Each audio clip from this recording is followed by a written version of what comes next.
was a little girl, my parents took me to visit my grandmother.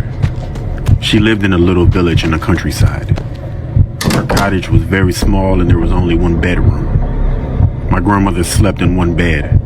My parents slept in the other, and I had to sleep on some cushions on the floor. We stayed there for a few weeks and I was troubled by terrible nightmares. Every night, I would wake up screaming. My parents tried to calm me down and asked me what was wrong. All I could tell them was that there was a man coming to get me. I can still remember the cause of my terror. Every night, I saw a shadowy figure emerge from behind the curtains in the corner of the room. He was a pitch black man. All I could make out was his silhouette.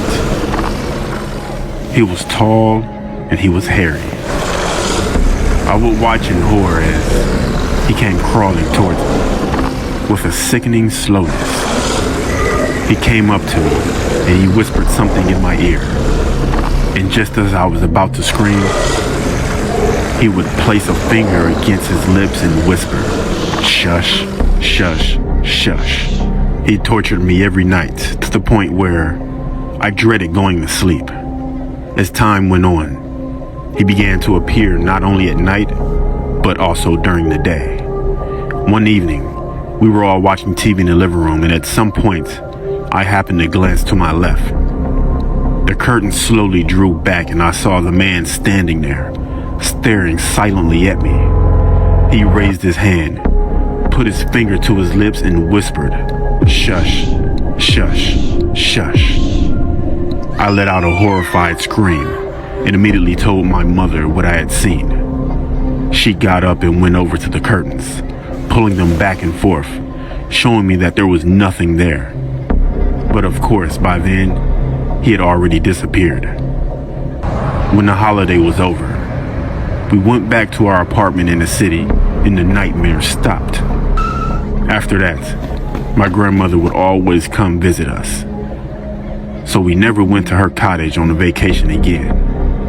As time went on, I stopped thinking about the man and eventually forgot about him altogether.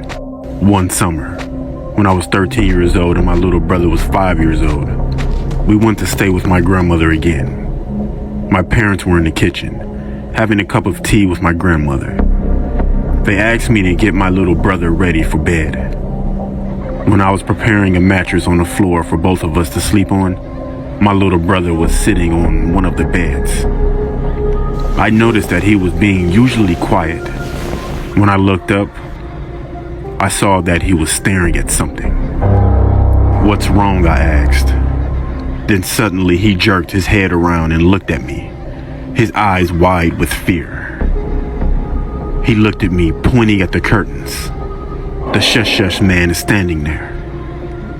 Needless to say, my brother and I spent the night sleeping in the kitchen, and we never went to visit my grandmother's cottage again. Subscribe.